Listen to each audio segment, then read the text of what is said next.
Assalamualaikum warahmatullahi wabarakatuh. Jumpa lagi di video pembelajaran matematika kelas 7 SMP.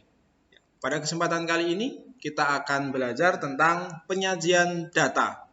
Nah, ada 3 jenis penyajian data yang akan kita pelajari pada video pembelajaran kali ini. Yang pertama adalah tentang tabel frekuensi, diagram batang, dan juga diagram lingkaran. Nah, sebelum kita belajar tentang penyajian data, sekarang coba perhatikan data berikut. Ini adalah data banyak kelereng milik Andi, Bani, Charles, dan Darmaji. Nah, Andi memiliki 7 kelereng, Bani 13, Charles 8, dan Darmaji 6 kelereng. Nah, ketika kita baca secara keseluruhan, yaitu dari kelereng milik Andi, Bani, Charles, dan Darmaji, itu berarti dia disebutnya adalah data. Tapi ketika kita hanya membaca atau melihat milik Andi saja, atau Bani saja, atau Charles saja, ini namanya datum. Nah, ini datum pertama, datum kedua, datum ketiga, datum keempat. Nah, kumpulan dari datum atau kesemuanya ini disebut data. Nah, jadi bisa dibedakan ya, apa itu datum dan apa itu data. Langsung, ini adalah salah satu contoh data, yaitu daftar nilai PTS Matematika kelas 8A dari nomor 1 sampai nomor 30. Tentu ketika kita melihat data seperti ini disajikan dengan bentuk tabel ya. Ketika kita mau mencari berapa sih yang dapat nilai 70, berapa siswa sih yang dapat nilai 80, tentu akan kesulitan. Kita harus mendaftar satu persatu. Nah, penyajian data di sini dimaksudkan untuk membantu kita untuk memperoleh informasi lebih cepat dan lebih efisien dalam menentukan informasi yang akan kita cari. Misal, kita mau mencari berapa sih banyaknya datum atau banyaknya siswa yang mendapat nilai 60. Berarti kan 60 ini ada berapa?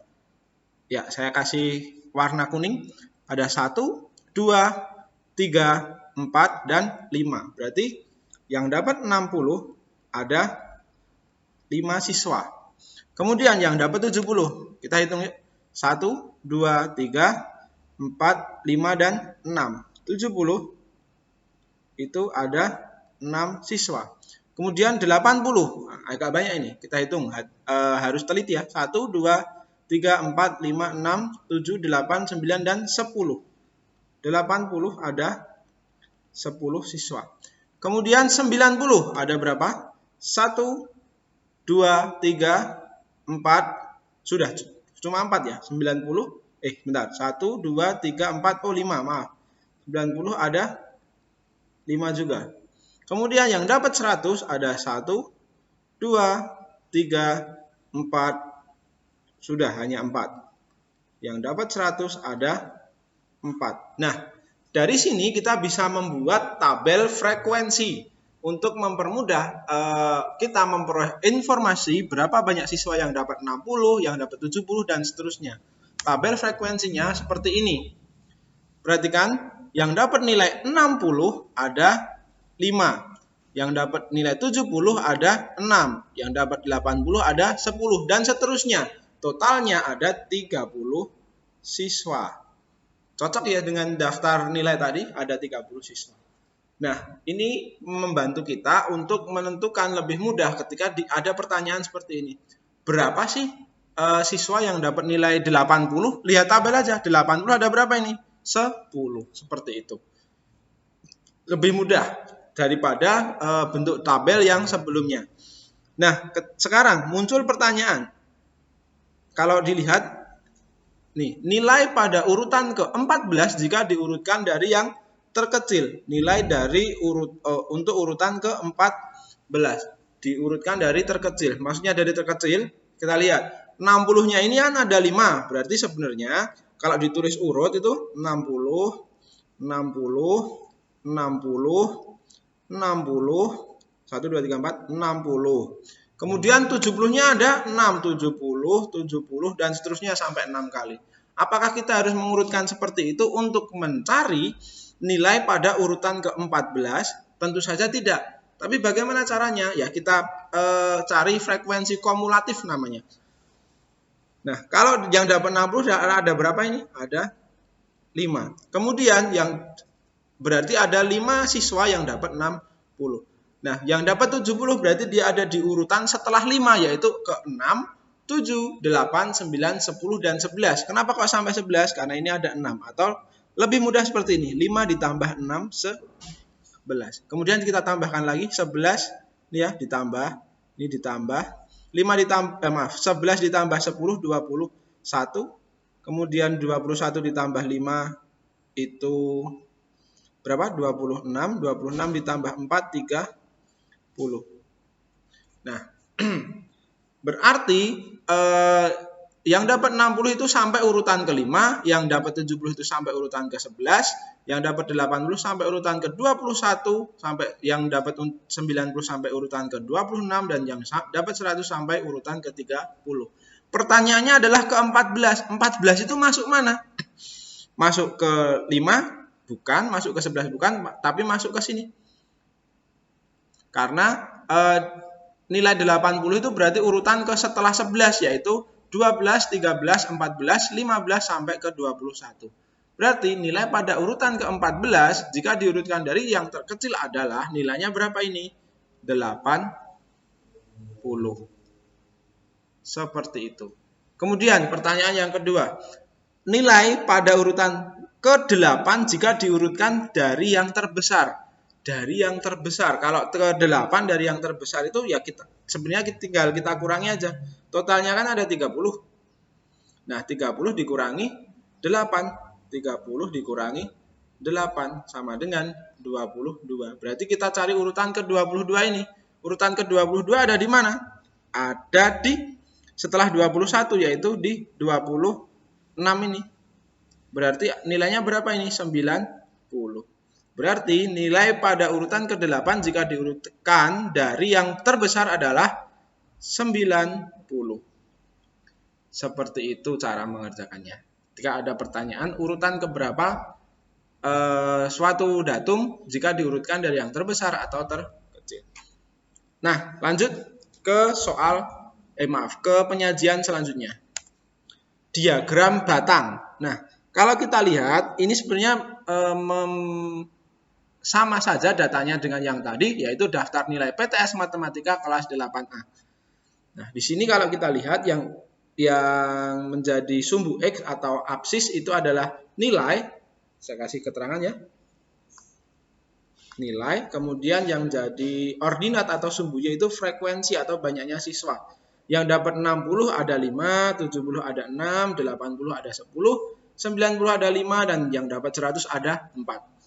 Nah, kalau dari informasi untuk diagram batang ini, biasanya muncul pertanyaan seperti ini. Selisih nilai dengan frekuensi terbesar dan terkecil adalah, nah, coba kita tentukan. Frekuensi terbesarnya itu berarti yang paling tinggi ya. Berarti yang ini. Kemudian frekuensi terkecilnya itu yang paling rendah. Berarti yang ini. Nah, yang ditanyakan adalah selisih nilai. Berarti nilainya yang kita selisih 80 dengan 100. Kalau selisih itu berarti yang besar dikurangi yang kecil. Berarti 100 dikurangi 80 sama dengan 20. Seperti itu. Nah, misal ditanyakan kenaikan gitu. Kenaikan dari yang dapat 60 ke 70. Berarti kenaikannya berapa ini? 5 ke 6. Naik 1. Kalau dari 70 ke 80, naik berapa ini? Naik 4. Karena dari 6 jadi 10. Kalau ini turun. Ini turun berapa ini? Turun 5. Ini juga turun. Turun berapa ini? Turun 1. Kayak gitu. Ketika yang ditanyakan naik ataupun turun, kita juga bisa melihat dari diagram batang. Ya. Untuk diagram batang cukup, kita lanjut ke diagram lingkaran. Nah, diagram lingkaran ini ada dua, yaitu dengan satuan besar derajat ataupun persentase. Yang pertama kita pelajari adalah untuk besar derajat. Ingat, satu lingkaran penuh itu adalah 360 derajat. Ya, satu lingkaran penuh itu 360 derajat. berarti kita tentukan dulu untuk yang nilai 60 itu berapa derajat, ini berapa derajat, sampai yang nilai 100 juga berapa derajat. Bagaimana caranya? Caranya adalah kayak gini. 5/30, 5 dari mana? Frekuensi yang 60. 30 dari mana? Frekuensi totalnya. Dikalikan 360 derajat. Kenapa? Karena satu lingkaran penuh adalah 360 derajat. Kita sederhanakan. 36 dibagi 3, 12. 5 kalikan 12, 60 derajat. Berarti untuk nilai 60 nanti besarnya adalah 60 derajat. Lanjut. Ini 6/30 ya, dari frekuensi per total dikalikan 360, kita sederhanakan. Ini 6 bagi 3 dulu atau 36 bagi 3 juga boleh, sama saja. Kita bagi ya, 3 dengan 36, 12. 12 kalikan 6, 72 derajat. Lanjut, 10/30 kali 360. Sederhanakan dulu, ini juga boleh sederhanakan kayak gini, berarti 360 dibagi 3 berapa? 360 dibagi 3 adalah 120 derajat. Lanjut, yang nilai 90, 5/30 sama dengan yang nilai 60 ya, langsung saja 60 derajat. Terakhir, yang nilai 100, 4/30 dikali 360. Kita sederhanakan, nolnya disederhanakan, 36 dengan 3, ini 12. 12 kalikan 4, 48 derajat. Nah, berarti diagram lingkarannya akan menjadi seperti ini. Diagram lingkaran nilai PTS Matematika. Yang 60 ini berapa derajat? 60 derajat. Kita kasih di sini 60 derajat. Kemudian yang 70 berapa derajat? 72 derajat. Kasih sini 72 derajat. Kemudian yang 80 120 derajat. Kemudian yang 90 60 derajat. Kemudian terakhir yang 148 derajat. Nah, ini totalnya satu lingkaran ini, atau kalau ini kita jumlah itu pasti 360 derajat. Seperti itu. Nah, lanjut untuk diagram lingkaran yang menggunakan persentase. Mirip dengan tadi, kita tentukan dulu setiap nilai itu berapa persen di diagram lingkaran. Yang pertama, sama ya konsepnya, 5 itu dari frekuensi yang 60, per 30 itu dari total semuanya, dikalikan sekarang bukan 360, tapi dikalikan 100%. Kenapa kok 100? Karena persentase. Persentase itu maksimalnya 100%. Kalau tadi derajat, satu lingkaran itu adalah 360 derajat. Kalau ini satu lingkaran adalah 100%. Kita sederhanakan.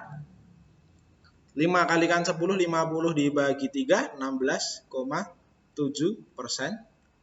Lanjut. Ini kita sederhanakan. 60 dibagi 3, 20%. Kita sederhanakan lagi. Berarti 33,3%. Ini sama ya 5/30. Kita langsung tulis saja 16,7%. 4/3 kita sederhanakan ya, 40 dibagi 3 berarti 13,3%. Nah, inilah persentase setiap nilainya. Berarti diagram lingkaran persentasenya seperti apa? Kita tulis 60 ini besarnya adalah 16,7%. 16,7%. Yang 70 20%. Yang 80 33,3%. Yang 90 16,7%. Yang 100 13,3%. Nah, kalau persen, kalau pakai persentase, kalau dijumlahkan, ini dari paling atas sampai paling bawah, itu totalnya pasti 100%. Seperti itu untuk diagram lingkaran yang menggunakan persentase. Nah, sekian untuk video pembelajaran kali ini. Kita akan berjumpa lagi di video pembelajaran matematika selanjutnya. Apabila ada kesalahan saya mohon maaf. Wassalamualaikum warahmatullahi wabarakatuh.